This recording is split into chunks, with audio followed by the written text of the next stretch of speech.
What can you do with someone else's copyrighted work? It's a big subject, but I've got a few key pointers that every author needs to know coming right up.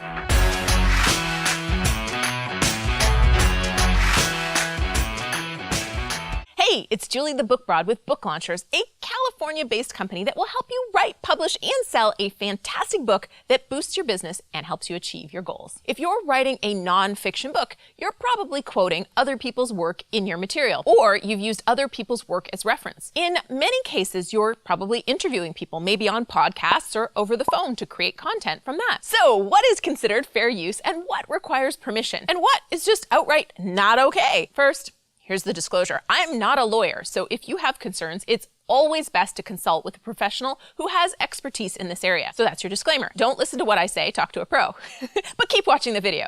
If you really want to get deep into this subject, check out this free guide from Authors Alliance on fair use. It's a fantastic resource and something that I use to check all the things I'm going to share with you today. So first, fair use is a US copyright law thing where it says that brief excerpts of copyright material may, under certain circumstances, be quoted verbatim for purposes such as criticism, news reporting, teaching, and research. In those cases, no need for permission from the creator or copyright holder. When it comes to the fair use for criticism, I think it's important to note that it does not have to be negative to be eligible for fair use. Fair use protects positive comments and discussion as well. As an author, we will often refer to other books or works by others because something they wrote or created inspired us, and we want to refer to it or build upon it. That is fair use. But keep in mind the word brief, short.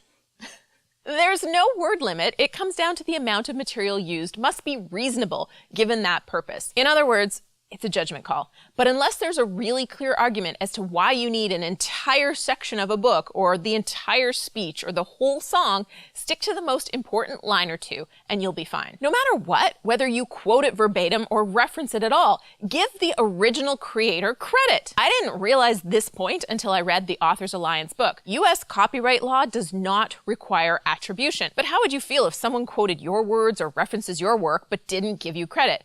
That's pretty crappy. So give your fellow authors a shout out. A shout out! Now, that's for critic or commentary. What about to support your point, which is how a lot of us authors will use copyrighted material. Fair use applies when copyrighted material is being used to illustrate, support, or prove an argument or point. But again, there's some limitations as to what this can cover. So watch out for entertainment. Basically, you can't use someone else's work for decorative purposes.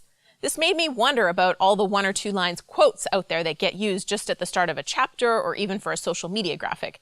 But I'll have to investigate that for another day. As it pertains to the body of your book work, it's to support your argument, period. It can entertain while supporting your argument, but it's not just to be for entertainment. It's also subject to that reasonable amount of reproduction test as already talked about. And again, while not required, it's just the right thing to do to cite your source. One fun fact covered in the Fair Use Guide by the Authors Alliance is charts and graphs. Are charts and graphs and tables protected by copyright? And if so, can I rely on fair use to incorporate them into my nonfiction work? I thought this was a pretty cool question, so here's the answer. Charts, graphs, and tables may be protected by copyright, but the underlying facts are not copyrightable.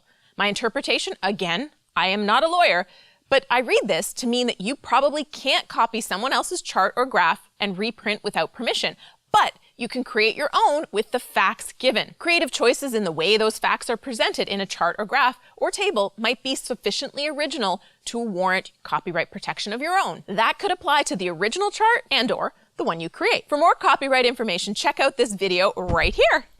It's important to note, copyright does not protect ideas, processes, facts, systems, principles, or discoveries. Copyright protects only the expression contained in a work. There's trademark and patent law for some of those things, but I can already feel my video editor getting anxious about all these dry subjects and how is he gonna make this video fun and entertaining? I mean, you guys give me a lot of credit for my videos and thank you for that. But seriously, some of the footage I send to my editor and he makes me look awesome, well, you'd realize how hard one of us works to make me look good. Now, what do you do if you desire to use someone else's work and it doesn't fall under fair use? Well, you can ask them for permission, look for other works that can be used under certain licenses of use, or find material that's no longer covered by copyright, the copyright expired, or just make up something awesome of your own. Again, check out the fantastic white paper on this from the Authors Alliance. The link is below. And while you're here, make sure you smash that like button in appreciation of all the hard work that goes into making these videos fun for you. And subscribe to the channel so we can hang out again soon. New videos every Friday. See you next time.